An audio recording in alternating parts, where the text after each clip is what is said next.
What is going on? Welcome inside the Red Mile Rundown, episode number 43. I don't know if people start calling their seasons like season 2 of the podcast, but if we did that, Robert, this would probably be season 2 kickoff of the podcast for the new season as we are getting close to training camp, close to rookie camps, close to people reporting for camp, close to the golf tournament for the Flames. Very exciting times around the Calgary Flames. Of course, I am your host, Johnny Soap, and alongside me, as always, Robert Munich. How are we doing, Robert? Doing great. It's crazy. Like by the time that we talk next week, there'll actually be real Calgary Flames hockey to be talking about because the rookies are going to play on Friday and Sunday, which is awesome. So I'm pretty excited to get this season going here. This off season has just been too long. It's been too quiet. It's just been awful. One of the most boring off seasons that I can ever remember, and I'm just so happy to have hockey back here. Unless you're a diehard baseball fan and tennis fan, this summer has been interesting because it's been rain and no news and a lot of baseball. It's really all we've had this offseason. So we're finally closing in on some Flames action. The rookies are coming to town to play the Oilers for a couple of nice games. So that'll be interesting, fun to watch. I just want to point out the difference between the Calgary Flames and the Edmonton Oilers organizations. For this rookie game. One's awesome and one's not. And I'm just going to prove why. Okay. For the rookie game on Friday in Edmonton, I believe tickets are $30 or $40 for a rookie game. And the game is going to be streamed on Oilers Plus, which is like you have to pay. It's like a subscription service. So you have to pay to watch the rookie scrimmage. You compare that to Calgary on the Sunday. Tickets are $10. All the proceeds go to charity, and they're going to stream the game for free on their website. Like, it just shows just what a horseshit organization the Edmonton Oilers are and how much they hate their fans. And I think Daryl Katz is charging Oiler fans at home for their own popcorn as well, because that's the kind of organization he's running up there. Like that's ridiculous. Like, is that terrible? I'm not saying that the Flames are the greatest thing on the planet, but that's actually really nice, to doing the proceeds part. Like, the money's going to charity, helping out, the people around the city of Calgary, positive community influence. You're showing off some rookie games. These guys are not playing on the NHL roster, but some of them might play eventually on the NHL roster. You're talking a lot of AHL guys, some ECHL guys.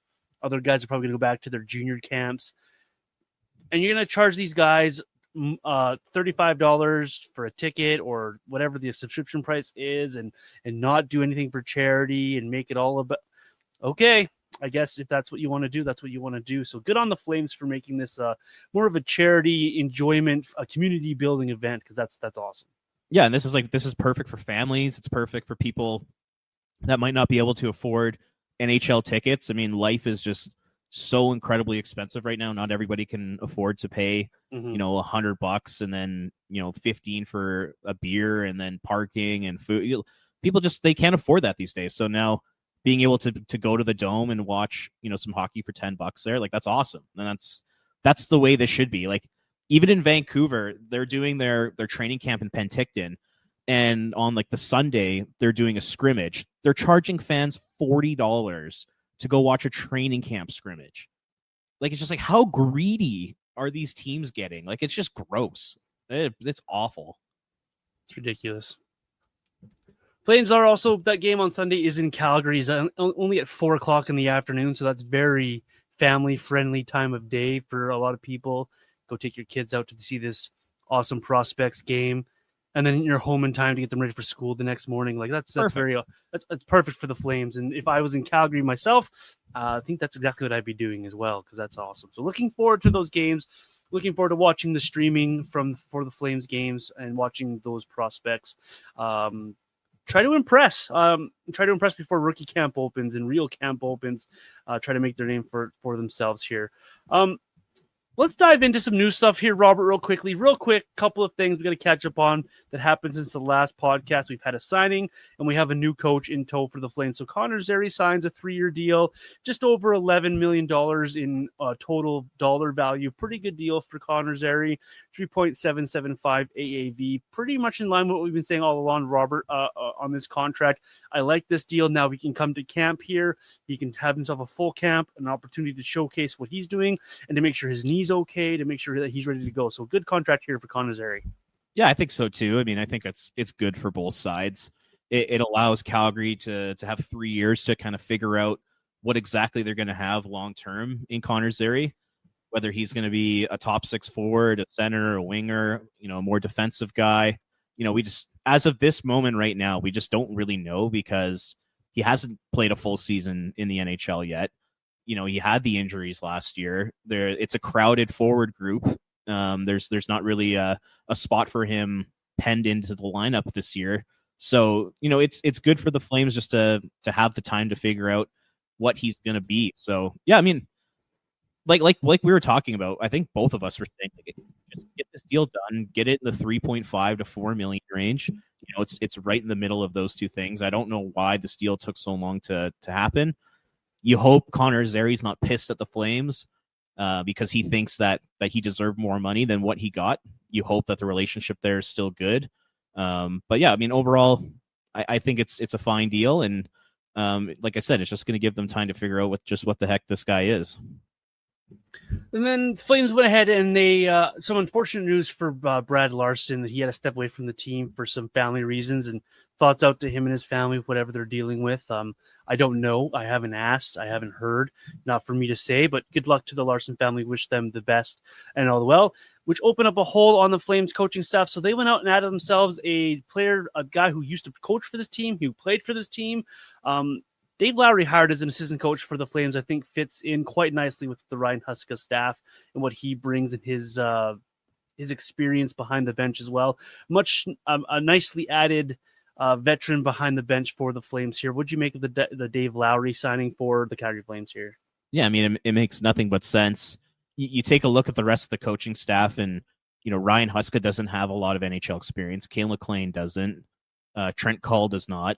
He spent a little bit of time behind the Canucks bench, but overall, there's not a lot of head coaching or even assistant coaching experience at the NHL level on the staff as currently constructed. So to add a guy like Dave Lowry, who has been a head coach in junior, assistant coach in junior, he was even a player coach. During the 03-04 season, when he was on the Flames roster, he was injured and he was on the bench helping Daryl Sutter coach.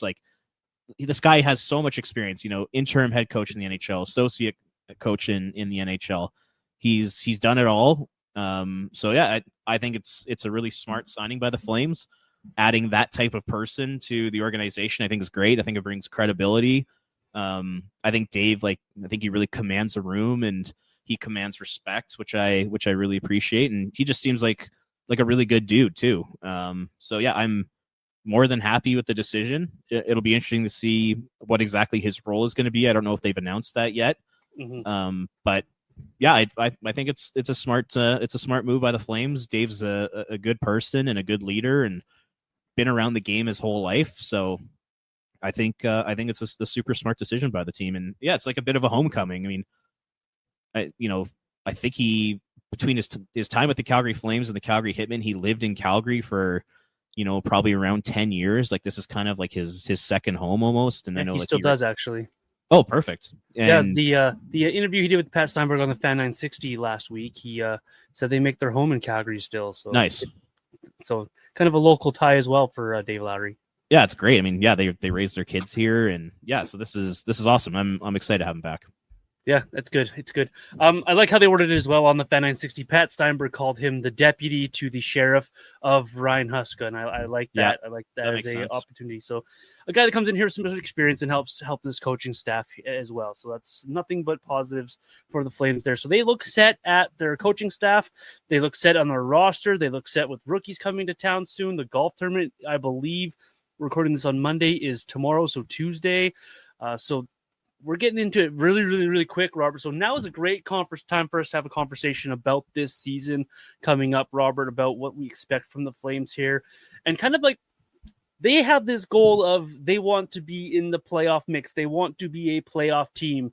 So just how do the Calgary Flames make the playoffs? How do they become this team that, as Ryan Huska puts it, is 1 point better than last year? A team that allows them to accomplish their goal of being a playoff team and to be in the mix here come the end of the season. So you and I kind of cobbled together a list of 5 things we believe that the Flames need to do in order to be a playoff team. And I'm going to start this conversation off with probably the easiest answer I could think of besides saying they need to score more, because that kind of is a given. I think for the Flames to be a playoff team this season, Robert, this team needs to be a team that has better special teams.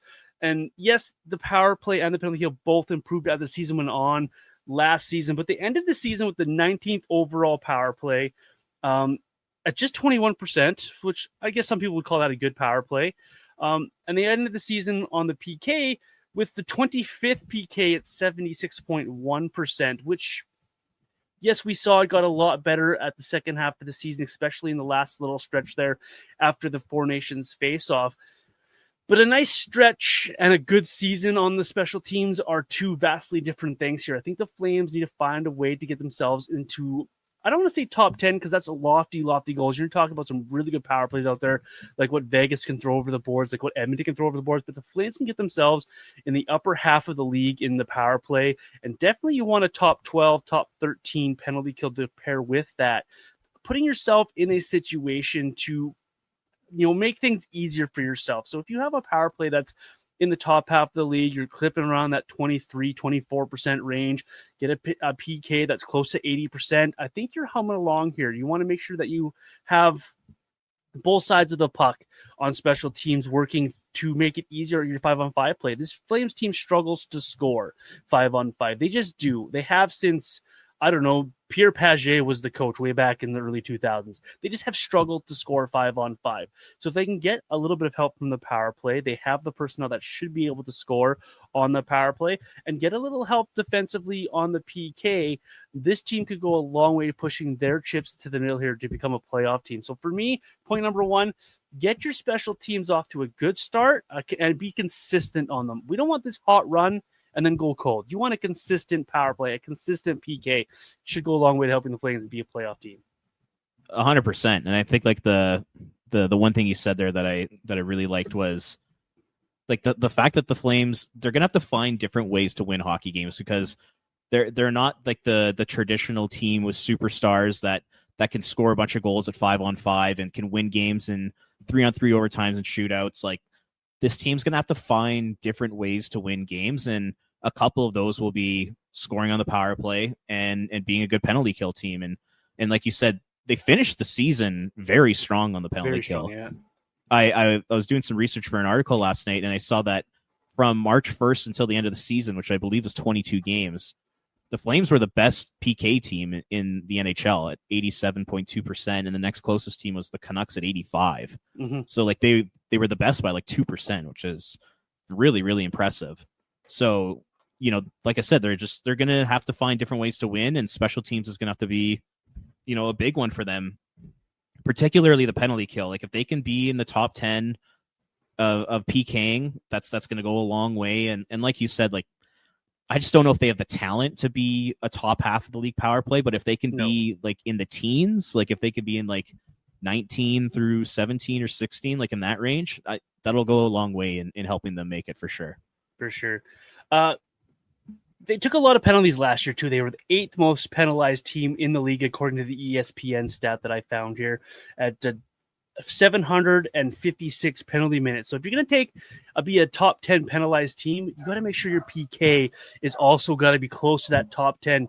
You have to be able to kill off more than 75% of that, because if you're going to be shorthanded that often, you've got to find a way to negate that negative effect on your team here. So special teams for me is a really, really big one for the Flames. I have a lot of faith in Trent Collin, what he did with that penalty kill at the end of the season here. Hopefully they can get a power play to match it, and hopefully they can find that consistency for it. Robert, your first point on what it would take for the Flames here to be a playoff team. Yeah, you mentioned goal scoring, so I'll go in that direction, but it's not like just goal scoring in general, because I think the top of your lineup, I think you're pretty confident that guys like Huberdeau will be kind of a 20-goal, 50, 60-point guy. Kadri will be a 25, 30-goal guy. Coronado will probably push 30 goals. Those three guys I'm not concerned about when it comes to the offensive side of the game, because I just think they're going to bring that type of point production. For me, it's the middle of the lineup. It's the depth players. Those are the types of guys that are going to have to step up this year and really either play to like their career averages or even be a little bit above average. And for me, it's 5 specific forwards. It's Yegor Sharangovich, Connor Zary, Morgan Frost, Joel Farabee, and Martin Pospisil. Like, those 5 guys have to step up their goal scoring, because if you take a look last season, Sharangovich only had 17 goals, and that may sound okay on paper, but for a guy as talented as he is and who has as good a shot as he does, he needs to score more than 17 goals. Connor Zary had 13. Martin Pospisil had 4 in 81 games, despite playing in the top 9 for the overwhelming majority of the season. Like, that is simply not good enough for Martin Pospisil. I know he brings a lot to the table, but he needs to be like a 10-goal guy at least. And then you got Morgan Frost and Joel Farabee, who each scored 3 goals during their time with the Flames, and that was in 32 and 31 games respectively. So, like, those 5 guys, they have to step up. Morgan Frost has got to be kind of a 15-goal, 50-point guy. Farabee's got to push 20. Zary's got to push 20. Pospisil's probably got to push 10 to 12. And then Sharangovich, you'd like to see him be in kind of the mid-20s and push 30. Mm-hmm. If those guys can step up and play to their potential and score at those types of rates that I'm talking about, all of a sudden this completely changes the dynamic of this team, because you'll add that secondary scoring to the high-end players that I had just mentioned prior to diving into this, and all of a sudden you have a pretty decent offensive team, a team that could probably finish, in the second third of the NHL in that kind of 20 to 10 range in goals scored. And with Dustin Wolf in net, all of a sudden you actually might be a half decent team. So I don't know if Huska's going to have to change up his system a little bit. I don't know if, I really don't know what is going to happen in order for these guys to get there, but it just has to happen. It really does. Mm-hmm. And from the perspective of making the playoffs, which is what the team's ultimate goal is this season. So yeah, for me, it's just those 5 guys, they have to be way better than they were last year, especially Frost and Farabee. That trade, like, the whole point of that trade basically was to help this team get into the playoffs. And if anything, those guys were 2 of the bigger reasons why they didn't make it last year, because they produced no offense. And then you look at Andrei Kuzmenko, who goes off to LA and outproduces both Frost and Farabee combined in his time with Los Angeles. So I mean, that was super disappointing, and I really, really hope that those 2 guys come into training camp pissed off, mm-hmm. wanting to prove people wrong, and wanting to be, those, like I said, 45 to kind of 50-point players. It's could be the difference between making the playoffs or not. Just that alone right there. Yeah, really good point there by you. I really like that secondary scoring. Play to the back of your hockey cards. You remember the whole OPG or the upper deck cards you used to get and all the stats on the back? Play to what you're supposed to be. Play to what your league averages are. Play to what you're supposed to be on the back of your hockey cards. Like, if you're averaging 24 goals in your career, give us the 24 goals. Play to the back of your hockey card. The Flames finished 4th from the bottom in goals per game at 6.28. Teams just below them were Anaheim, San Jose, and Nashville. They finished behind teams like Chicago and the New York Islanders for scoring goals per game here. So a little bit more goal scoring, the secondary goal scoring would be key for the Flames. And this was in your notes you sent to me as Robert, and it's a really good point by you as well. Need some offense from the defense as well, a little bit maybe too, right? Like, absolutely. as long as Anderson's here, like, where's your offense gone? Use your shot. Mackenzie Weegar, I know he was pretty good last year for the Flames. Maybe a little bit more from him. What can Parekh bring to the lineup? What can we get from these other guys back there as well? So depth scoring is absolutely a massive key here on that one, Robert. I definitely agree with you on that one. Yeah, and if Weegar can go from 8 goals to 12, like, that would be great. Yeah, we don't need the 20.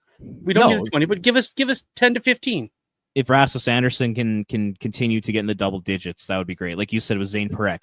Can Zane Parekh score 10 to 12 goals this year on the power play? Like, mm-hmm. that absolutely makes a massive difference if that can happen as well. Can Miromanov score? I mean, what? No, just kidding. The answer to that is no. Absolutely not. Hopefully he's not even scoring for the Wranglers. Hopefully there's a nice spot in Europe for him. Anyways, I'm going to get sidetracked there. Another obvious thing that I think of when I think of teams trying to improve themselves is go to the most voodoo position in all of sports, and that's goaltending. I think goaltending will play a big role in what the Flames can do this season. If you can get Dustin Wolf to duplicate what he did in his rookie season, that's some pretty good goaltending for you. Some pretty good goaltending to to put the bat in the backs here. So I'm not going to focus on Dustin Wolf as much for this answer as some might think I will, because you know what you're getting from Dustin Wolf. You're going to get yourself a guy who's going to go out there and battle for you. He's going to, he's got a 2.64 goals per average goals against last year, a save percentage of 910. You can live with that goaltending as your number one guy. That's good enough to get the job done. 29 wins in 53 games is awesome. I really wonder what the Flames will get from their backup goaltending, and I think that can make a difference between making the playoffs and not making the playoffs. Back when Mickey Kiprusoff was playing 75 games a year, you didn't really worry about those 7 games he didn't play or the 8 games he didn't play because you knew what Kiprusoff was bringing to the table. This is a different story. They're going to need Ivan Prosvetov or Devin Cooley, whoever it's going to be, to give them good NHL goaltending. Even if Dustin Wolf plays 62 games, that's still 20 games. That's 40 points on the table just sitting there that you have to take advantage of getting some of those points. You cannot just go 0 for 20 with your backup goaltender in the net. You have to get good goaltending from the backup, whoever it is. So 24 games for Prosvetov in the National Hockey League. He only has 8 wins and a 370 goals against average, an 881 save percentage. Hopefully they get better than that, because if you're going to make the playoffs, you're going to need a goaltender who's going to give your number one some rest, but it's also going to give you an opportunity to win those games that he is out there and playing in. That's what made Dan Vladar fairly good last season, and he got a lot of props for doing it. When Dustin Wolf got the night off, Dan Vladar went out there, he worked his tail off, and he scratched and clawed to get the Flames some victories. And they're going to need that again this year. So whoever goes in that net for the Flames, backup goaltending-wise, you're going to have to give them NHL-level goaltending. And I'm not saying go 20-0, but if you can give them some league average goaltending out of your backup goaltender, I think you're laughing, and I think that helps the Flames make the playoffs. Yeah, I mean, 100%. Like you said, Dan Vladar's play from March onward was a major reason why the Flames had I think it was like 11-3-2 record down the stretch in their last 16 games. Like he was a big reason for that. And, with Cooley and Prosvetov, I mean, both guys are very unproven at the NHL level, and we don't really know what the heck we're gonna get from either one of those guys. And like you said, 40 points on the line. Like they're probably going to play in 20 to 22 games because NHL starters just don't play that much anymore. Mm-hmm. So those are big points. Those points count as much as every single other one. So yeah, it's gonna be super interesting to see how that all plays out. You listen to like 960 and the guys on there were saying that basically the Flames had told Prosvetov that if he signs with the Flames, that he's basically got the backup role. Like he's heading into training camp, it's his job to lose. Yep. Like Cooley's got to play out of his mind in order to get that job. So, it's just going to be interesting to see how Prosvetov plays, and can he pull off the similar numbers that he had in the KHL last year? Who the heck knows? But I'm definitely interested to see how this all plays out. Yeah, if we're talking Miikka Kiprusoff, and you saw guys like Kurt McElhinney went 1 year was like 0-8 or something in his starts, and it didn't really affect the Flames. They still made the playoffs that year. They were still a fine team because Kiprusoff dragged them along. If you get 75 games out of Dustin Wolf this year, I'll be very surprised. But I'd also be surprised if he can will the Flames to victory playing 75 games as good as he is. So you're going to want to give Dustin Wolf the rest. You need your backups to perform. It's just how it is in the NHL. Your best goaltenders in the playoffs got the right rest at the right time. Connor Hellebuck's a really good goaltender, phenomenal goaltender, but we see him crash out in the playoffs because honestly, I believe he doesn't get enough rest in the regular season. As good as Eric Comrie can be for the Jets, maybe they need to play him more and give Hellebuck more rest because he flames out in the playoffs. We saw it back-to-back years here.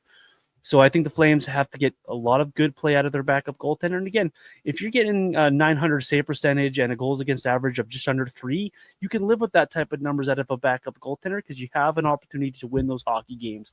And that's all we need to really ask for from a backup goaltender. I still want Cooley to be the backup. Just throwing it out there. Yeah, I'm with you. I go back to last year's podcast when I was raving about Devin Cooley. I think a lot of what I said last year still is very relevant this year.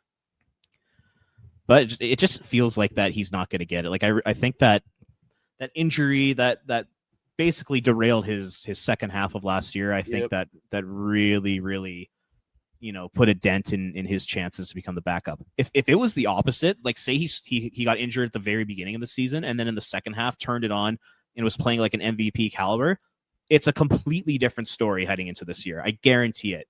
Yeah, and it was just an unfortunate timing for that injury for him. And I don't think they signed another goaltender if that's the case either.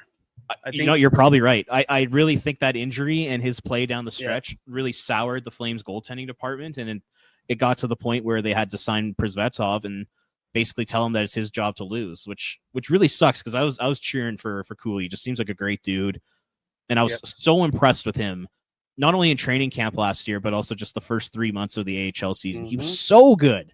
Yep. He was just making ridiculous saves. Like, he was incredible, but that injury really it really did him in, unfortunately. Yeah, he showed why the Flames signed him, and now it feels like he has to re-earn it by going out and doing something very similar, because you never know what happens, right? You could, knock on wood, of course, there could be injuries, and he could still be counted on down the stretch for the Flames somewhere. So if he can go up there and reestablish himself and have a really good training camp in preseason and start wherever he starts the season, get off to a flying start, maybe he does earn himself some jobs, and maybe he is part of the backup goaltending we're talking about here on the podcast today of giving the Flames some good, solid backup goaltending. We saw what he is capable of in the HL last year. We saw it, and it should translate. That type of athleticism and confidence does translate for a lot of guys here, and I think it will do the same thing for Devin Cooley if he gets the opportunity here. Yep, yeah, 100%.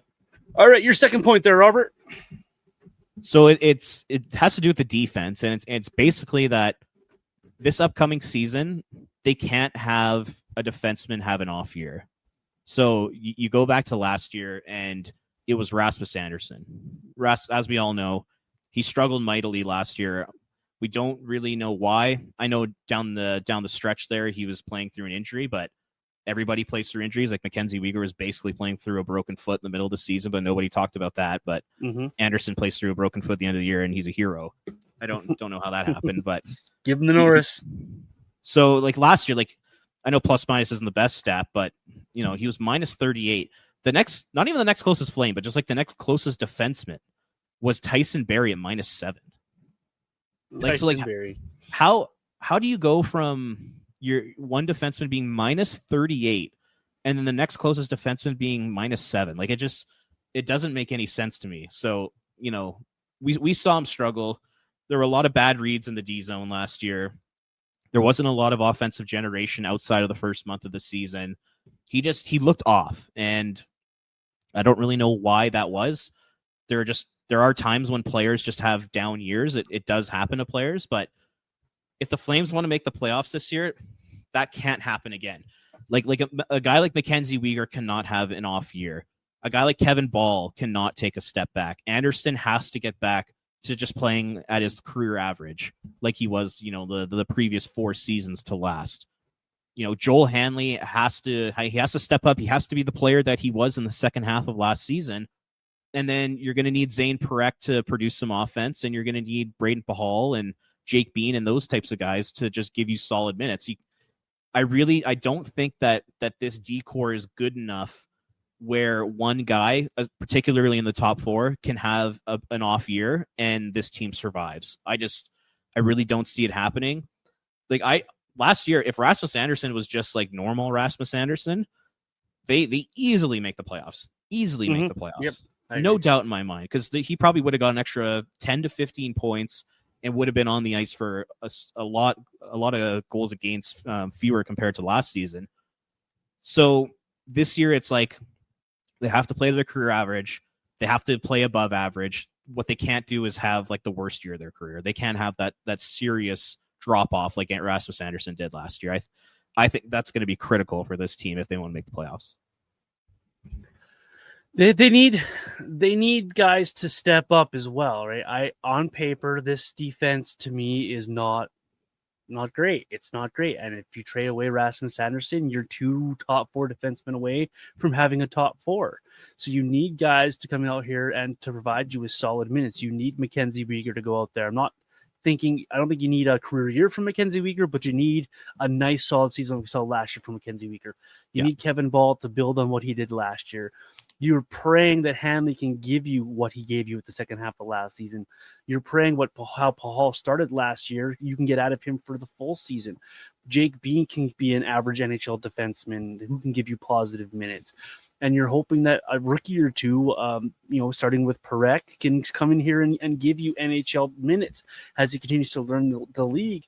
And I really also wonder about, can the Flames get something out of a Kuznetsov or a Solovyov? And when they get into the lineup, can they give them the value that they need to be a successful franchise? This Flames defense is not deep.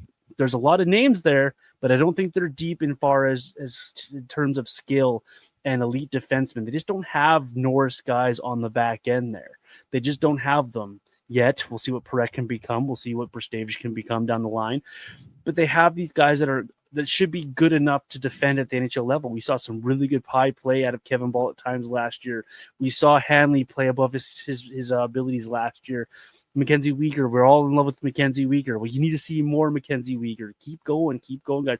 Very valid point here. I think a lot of this Flames season, whether we see regression or not from other areas of the Flames, your forwards, your goaltending, I think this Flames defense could be the biggest factor in this Flames team being in the playoff race, being a playoff team, or falling right out of it. So a really good valid point by you, Robert.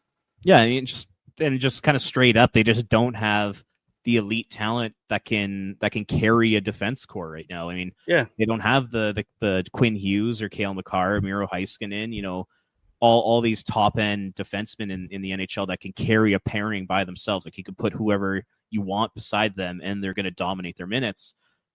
Mackenzie Weegar is great. Like, I would argue he's a top 25 defenseman in the NHL, which is awesome, sure, but yeah, he's not that stud number one that can elevate the rest of that D-core almost by himself. It's just the reality of the situation. So, you hope Parekh can become a guy like that one day.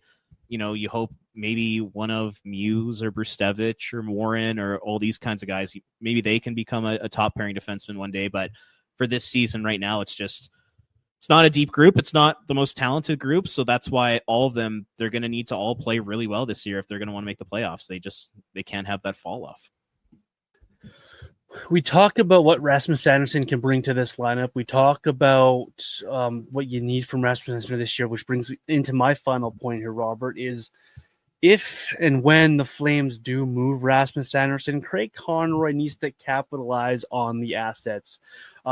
If you're going to trade away Rasmus Andersson, we just spent the time here talking about how we don't see the depth to this defensive group. You need more than just Mackenzie Weegar pulling the wagon here.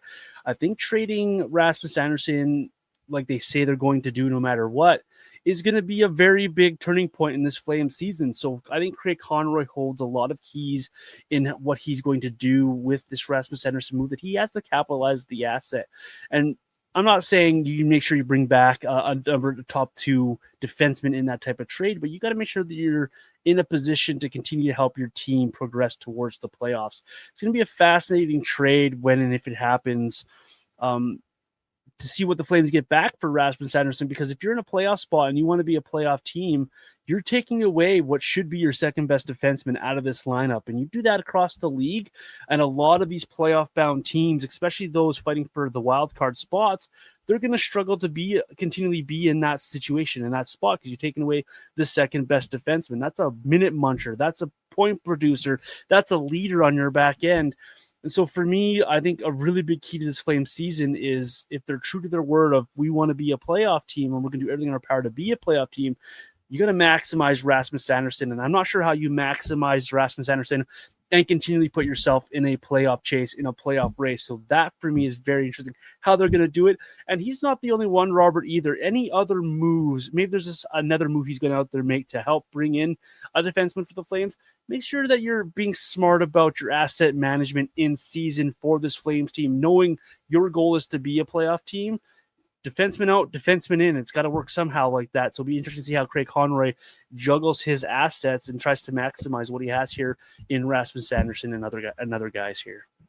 Yeah, I mean, unfortunately, with the plan that Craig Conroy has in place, which is to drive for a playoff spot, remain competitive while adding younger bodies to lineup, he's going to put himself in tricky situations like he's done here with Rasmus Andersson. 100%. Because because like you mentioned, if they trade Rasmus Andersson between now and say like the beginning of November, you can pretty much say that the season is over from a playoff perspective. Because you take Andersson away from this group, all of a sudden it becomes one of the worst defense cores in the NHL. That's just kind of how important he is to the group and how little depth there is right now, right? So Conroy's put himself in this situation where he wants to be competitive, but he also wants to get a lot for the asset. So it almost feels like he kind of has to hold on to Andersson in order to keep the Flames in the mix and then kind of trade him closer to the deadline and still get some assets for him. That's almost like the impression I'm getting here from this whole situation.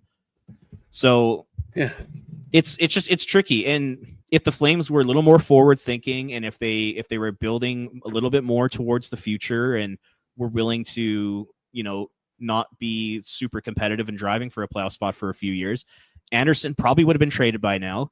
They probably would have got a ton of assets for him, but now they're stuck with him. They have to hope and pray that he doesn't get hurt this year. And, when they do trade him, they're going to have to try to find a suitable replacement, which isn't going to be easy, like you were saying. Yep. So it's a really tricky situation from Conroy's perspective. I don't know what exactly they're going to do, but I mentioned it in one of our podcasts. I think it was like 2 or 3 episodes ago, where I was like, the best situation from a competitiveness standpoint might be hold on to Rasmus Andersson, use him, allow him to help you stay competitive and drive for a playoff spot. And then by the time the trade deadline rolls around, you move him out for assets. And then that allows Zane Parekh about 4 or 5 months to get used to the NHL game and prepare himself to take on top 4 minutes after the trade deadline. That might be the best way for the Flames to go about this thing. The other thing that could happen is maybe they trade him to Dallas and a Leon Bushel or Ilya Lyubushkin comes back in the deal, and there's a kind of a suitable replacement right there. Maybe something like that could happen, but yeah, man, it's tough. Conroy's going to put himself in this situation again and again and again and again because of this plan that they have where it's, 1 foot in, 1 foot out. And it's going to come back to bite them in the ass. It really is. And I do think what Conroy's doing, it can work, but there are instances like this with Rasmus Andersson where I kind of really shake my head. I'm like, what are we doing here? So that's kind of my Andersson rant. I like it because I'm going to rant too. I like Conroy and I like what he's saying. And of course, he's going to say he wants to be a playoff team because what a general manager is not going to go sewer his own season. He's just not going to say, yeah, we're going to suck. It's just not going to happen. But he's putting himself between a rock and a hard place here in this Rasmus Andersson situation because you want to maximize the assets for a Rasmus Andersson. Well, you might have to use those exact assets to turn around and try to find another defenseman to bring in here to help the group. Your Zane Parekh example is best case scenario that Zane Parekh is ready to jump in there. And yeah, it definitely very much could happen because what Zane Parekh has done is nothing but grow every single year and show that he's ready. Every single time he gets proved, there's a chance he just jumps hurdles over and over. That's what he's done. So you're trying to be a playoff team, but you're trying to maximize an asset. It's almost as if they're trying to hedge their bets here, but it's like, why don't we just take a step back here, trade this asset in the offseason, and then you spend the offseason trying to fill that hole, that void. There was multiple guys in free agency they could have signed, not as sexy as Rasmus Andersson's name out there, but there's guys that could come in here and be a good NHL veteran. I know they tried to sign a couple guys that didn't happen, but that can happen. There's other trades you can make and things you can do. So for the Flames to be successful this season and to be a playoff team, they're either going to need Rasmus Andersson to be Rasmus Andersson and play that guy till they trade him and then hopeful that someone's ready to take over those minutes, or they're going to have to do a St. Louis Blues special, I call it, where you trade an asset, turn around and use the pieces you got to bring in another asset to help you be a playoff team. If they trade Rasmus Andersson for just future players, future prospects, things like that, then you're really not going to be a playoff team because you take away anyone's second best defenseman. It's hard for them to cover up for the loss of a defenseman. It just is across the National Hockey League, especially those teams like the Flames that are in that middle ground there. Like Vancouver loses their second best defenseman, they're sewered. Winnipeg loses their second best defenseman, I think they're sewered. So it's a fine line Conroy's trying to walk here. I hopefully he doesn't put himself in the corner here, because the worst thing that'll happen is you go post trade deadline, the Flames are in a playoff spot or just out of a playoff spot, and Rasmus Anderson's still on the team, right? Then you've done nothing with the asset, and now you're hoping to be a playoff team as well. So we'll see what happens here for the Flames. But to be a playoff team, man, Craig Conroy, you've got some work to do, because it's just not going to solve. The problem's not going to solve itself.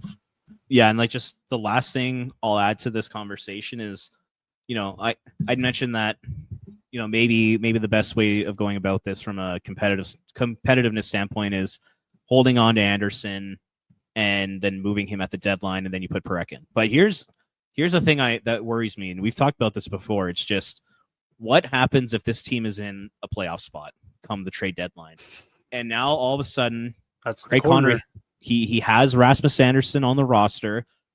Rasmus is an important player to the team.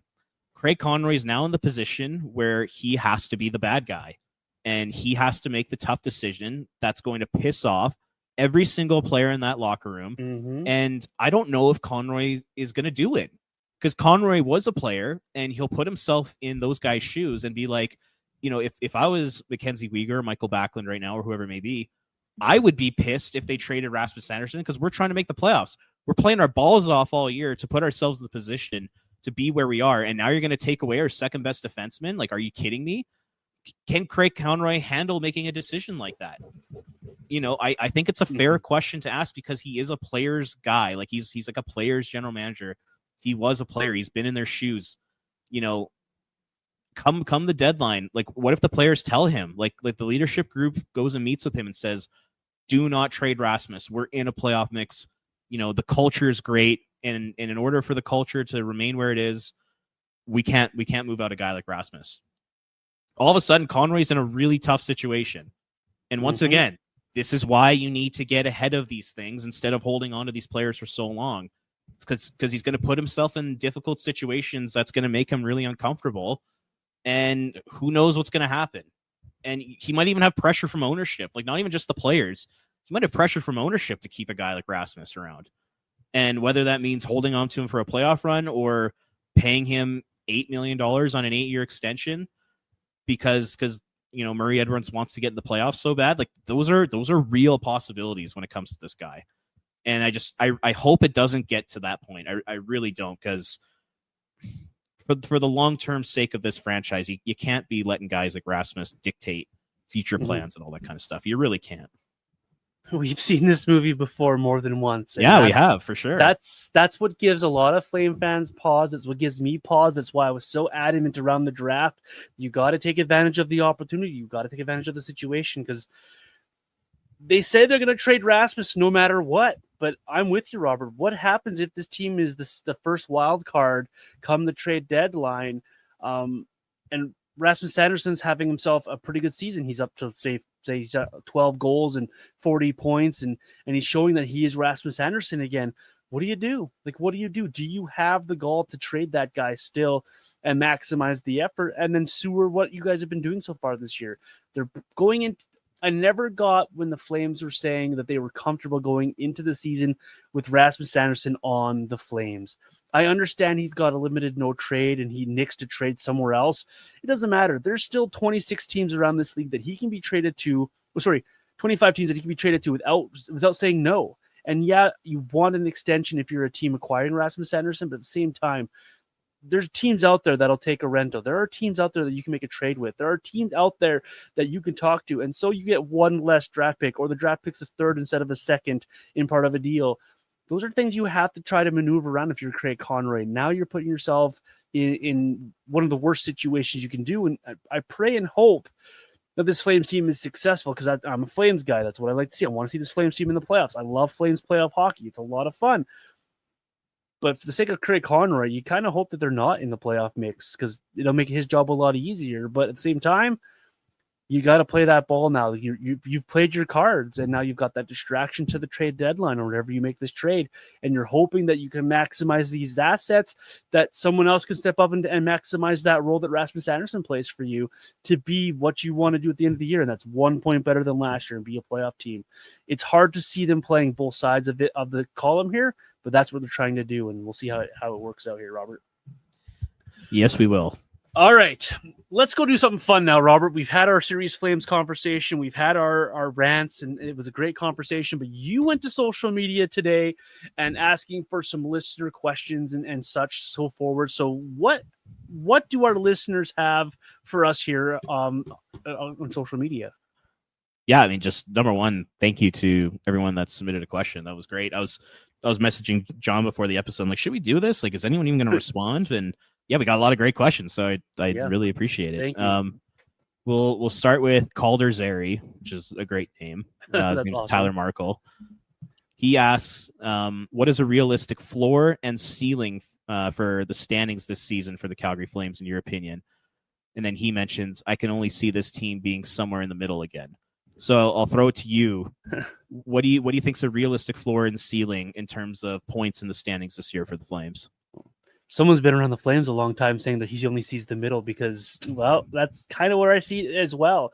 I don't see this team falling as far down as a bottom 10, and I don't see this team being in the top 3 of the Pacific Division. So I really do feel like this team is a wild card team, or they're a just miss type of team. So I see them in that nice murky middle that we all know and love and we're very familiar with. And I wouldn't be at all surprised if the Flames are picking, in that 15, 16, 17 range come the draft again.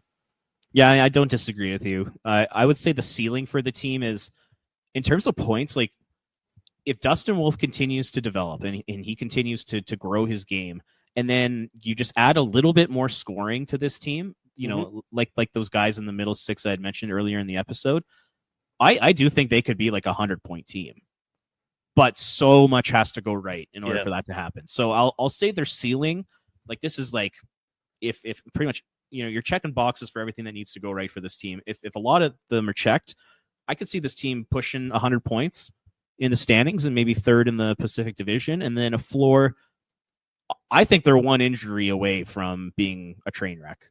I think they're one injury from Mackenzie Weegar, Nazem Kadri, Dustin Wolf. If one of those 3 guys goes down for an extended period, I think they're in big trouble. So I could see their floor being like 70 points. Like I really think the range of outcomes for this team this year could be anywhere from 70 to 100 points in the standings. That's just how weird and wild and crazy that this Calgary Flames team is right now, and just how it is in the NHL these days. So it feels a lot like last year's conversation all over again.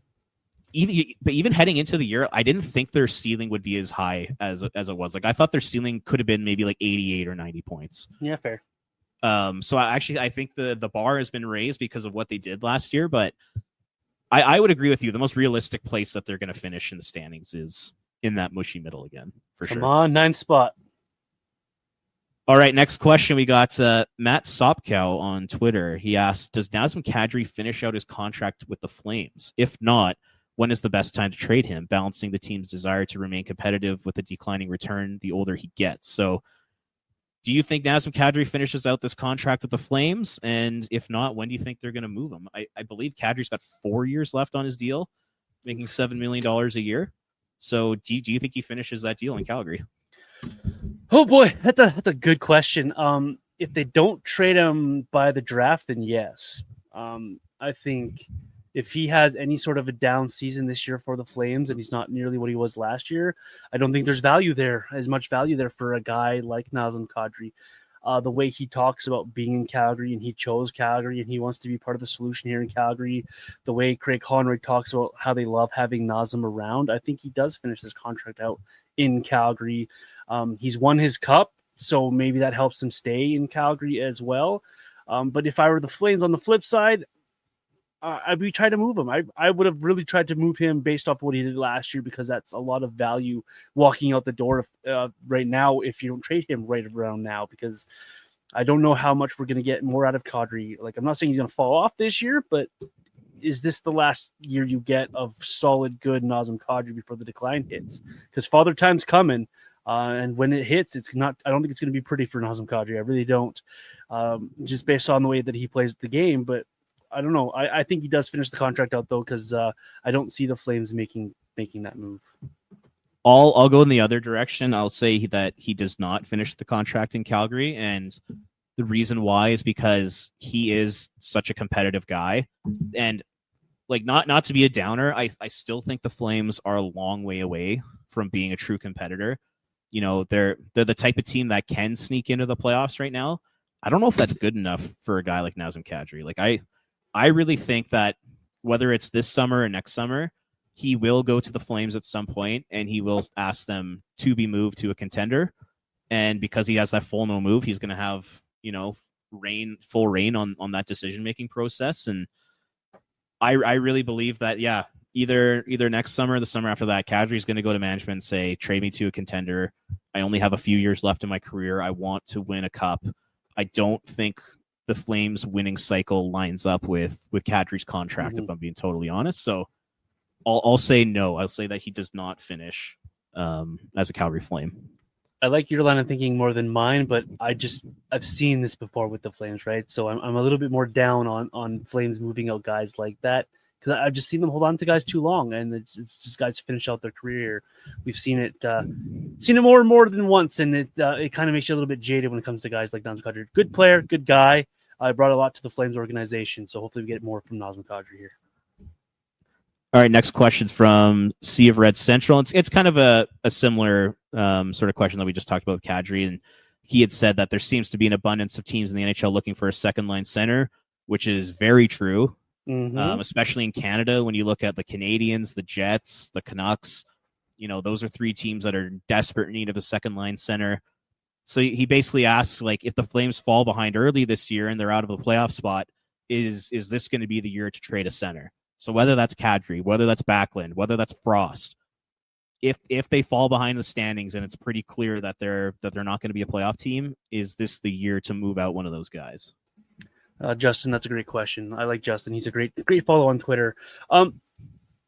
The answer would be yes, because the Flames have the centers to trade. Like, they have a Nazem Kadri who'd be a great second line center in a number of places. Say Carolina comes to mind for me.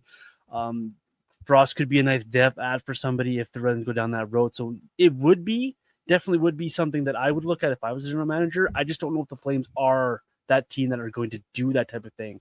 We haven't really seen them take advantage of that outside of the year they moved on from Curtis Glencross and the year they moved on from Chris Russell. You don't really see them move out guys like that for assets. It just, unless they're really, really right out of it and the guy wants to leave, I just don't see it. But I definitely would be, if I was in charge of the Flames, be looking, and I wouldn't hold back any center from a deal, to be honest. I would not either. And for me, it would be one of the two veterans. It would be Kadri or it would be Backlund. And I know Michael Backlund wants to, you know, retire as a Flame and he wants to play in the new building. You know, Nazem Kadri has talked about his dedication to the city, which is great, but at some point, like if they're really out of it and it's obvious that they're just not a playoff team this year, they have to move one of those guys, and they have to put Connor Zary at center.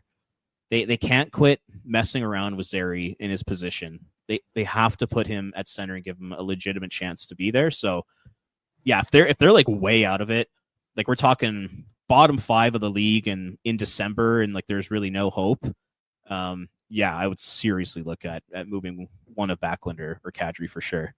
I would hope they would. I really would hope they would. I hope so too, but I mean, you just never know with this ownership group in particular. Yeah. Going based off of the past, I would say that both are back next season. That's just how it would be in the past, and I think this is a good season for the Flames as well to finally make a statement as well as where Connor Zary is going to play. Is he a center? Is he a winger? And if you move out one of those two guys, that really helps you make that decision. It really helps give you an opportunity to look at Zary at center ice too. So if they're out of it, make the move. Yep, I'm with you. Noah Adler asks, what's most likely to happen? The Flames make the playoffs or they're in the Gavin McKenna sweepstakes? Which is actually it's a really good question. It depends on their injury situation. If this is a healthy team, then they're closer to the playoffs. If they get the injury to a Nazem Kadri or to a Mackenzie Weegar and they've traded out Rasmus Anderson, then they're closer to the sweepstakes. Do they win the sweepstakes? Probably not. But if tell me their health situation and I'll give you your answer. So if they're healthy, playoffs. If they're not healthy, then they'll fall out. I think I would say that it's more likely that they would make the playoffs, and the number one reason why is Dustin Wolf. I know this has been a talking point for the last season ever since Dustin Wolf emerged as a legit elite goaltender. Like, how far can you fall in the standings if you have Dustin Wolf? It's a fair question to ask. Yep. And if he's starting like 60 to 65 games this year, I just have such a hard time seeing them being in the Gavin McKenna sweepstakes. Mm-hmm. And I'm talking like a bottom 5 pick. I just think Dustin Wolf makes this team's floor a lot higher than that. So based off of Wolf and just how good he is, I'll say that it is more likely that the Flames make the playoffs than are in the Gavin McKenna sweepstakes. Yeah, I agree. Gurpal Singh, Mr. Rebuild himself, he asks, when are we predicting that Anderson gets traded? Deadline. The trade deadline. The Flames have said it. That's pretty much what they said. They're going to hold on to this guy, and unless someone knocks some socks off, because Conroy's trying to maximize the asset, I don't think we see it much before the trade deadline. And based on how the cap's going to start working going forward as well and recruiting cap space, I think it's trade deadline. I don't see it happening for that. They've missed so many opportunities already to trade Rasmus Anderson that until it happens another time, I'll be dead set on the trade deadline. Yeah, I'm with you on that. The only way I could see him getting moved before that is if we have like a Vancouver Canucks Elias Lindholm situation where they just offer just an insane trade package that you literally cannot say no to. Yeah. Prior to the deadline, like they did with Lindholm. Like I think Lindholm got traded like the end of January or whatever it was. So yeah, if someone comes to them with an offer that's pretty wild, I could see them trading Anderson, within the first month or two of the season. But I just don't see it happening. Unless, I guess the one thing I'll add to that is if there's, say, a big training camp injury, say Zach Werenski goes down in Columbus and they need someone to play the right side and they come to Calgary with a really good offer, I could see that type of situation happening. But other than that, it's got to be the trade deadline. Yeah, I'm with you. And just that whole mandate of being competitive, like I just don't know. I don't know how this team's competitive without Anderson on the roster. I really don't. So yeah, same here. They're, like I said, they're just going to be praying and they're going to have to hold their breath and just hope that Anderson doesn't get hurt this year. And, Anderson's been incredibly durable during his time in the National Hockey League. Like if you go back and look, like he's barely missed games. Yep. But I mean, you just take a look at last year, all it takes is one shot to the foot and boom, there goes his trade value. So once again, tough situation Conroy's putting himself in, but he's doing it to himself. So hopefully it all works out and they do move Anderson and they get a lot for him. But who knows, man? Yeah, who knows? Who knows? Last question. Matt Layden asks, when will Sportsnet hire someone to replace Ryan Leslie? So I just did a little bit of digging on this prior to the episode here, and Sportsnet last year, they announced all their play-by-play teams and regional schedules on September 17th. So my guess is that they'll probably announce it early next week, like Monday, like a week today. Mm-hmm. That would be my guess as to when they'll announce someone. And I still think the favorite has to be Brendan Parker. Number one, I'd be surprised if it wasn't Brendan Parker. Number two, I'd be shocked if it was someone outside of Calgary. I would be really surprised if they gave it to someone outside the city because there's a lot of good local options for that job right now. Yeah, there is. They're going to want someone in place before these preseason games get kicking off on the 21st. Exactly. So I would expect an announcement in the next week or so because you're going to want someone prepared for the job. And I'm with you. For me, it's Ryan Parker. We talked about this last week on the podcast as well. It's got to be Ryan Parker. Brendan. Brendan. Where am I getting Ryan Parker from? Oh, Ryan Leslie. Oh, my word. I see where you're coming from. Mr. Parker is perfect for the job. He does a really good job on Flames TV, and I apologize to Brendan for messing up his name about 1,000 times. Really good guy, and then he deserves a shot. So I would expect an announcement in the next week, too. I'm with you on that one, Robert. Yeah. So I would say September 15th. Look for sometime next week, but the 15th, 16th, 17th, one of those days before the preseason starts. So that's it for questions. Once again, thank you very much to everybody that submitted one. That was fantastic. Really appreciate that, and was great for filling time on the pod today. Yeah, it's awesome. I haven't done a question and answer type thing since my last show, so it's awesome to dive back into a mailbaggy type segment. So appreciate everyone for taking the time out to do that. We definitely got to do that again, Robert. For sure. Appreciate your listens. Appreciate those subscribing and things. Again, our summer episodes, for some odd reason, have been the most listened to ones that we've done. So we're really looking forward to this season. Really looking forward to seeing where we can take this podcast this coming up season, Robert, and seeing where what we can do on this thing and chat and flames with everybody every single day. So appreciate everyone tuning in and making us part of your podcast rotations, follows, likes. Make sure you tell your other fellow Flame fans as well. There's more than one skin in the game here, and we're one of them. And we appreciate talking Flames every single week with you all. Robert, what is coming up from you on flamesnation.ca, and where can the folks find you and your work? Yeah, I mean, I basically just stole this idea for an article. The 5 things that need to happen in order to make the playoffs. I wrote an article about it last night. So yeah, that should be coming out on Tuesday morning. So check that out. It's flamesnation.ca. So listen to the pod before you read Robert's article, so it's fresh. I'm Vintage Johnny 84 across social media platforms. Of course, the show is Red Mile Rundown on those same social media platforms. We appreciate everyone for making us part of your rotations. We'll see you next week on the show, where we will be chatting a little bit about the rookie games coming up this week. Excited Flames Hockey is back. Enjoy the hockey, folks. We will see you in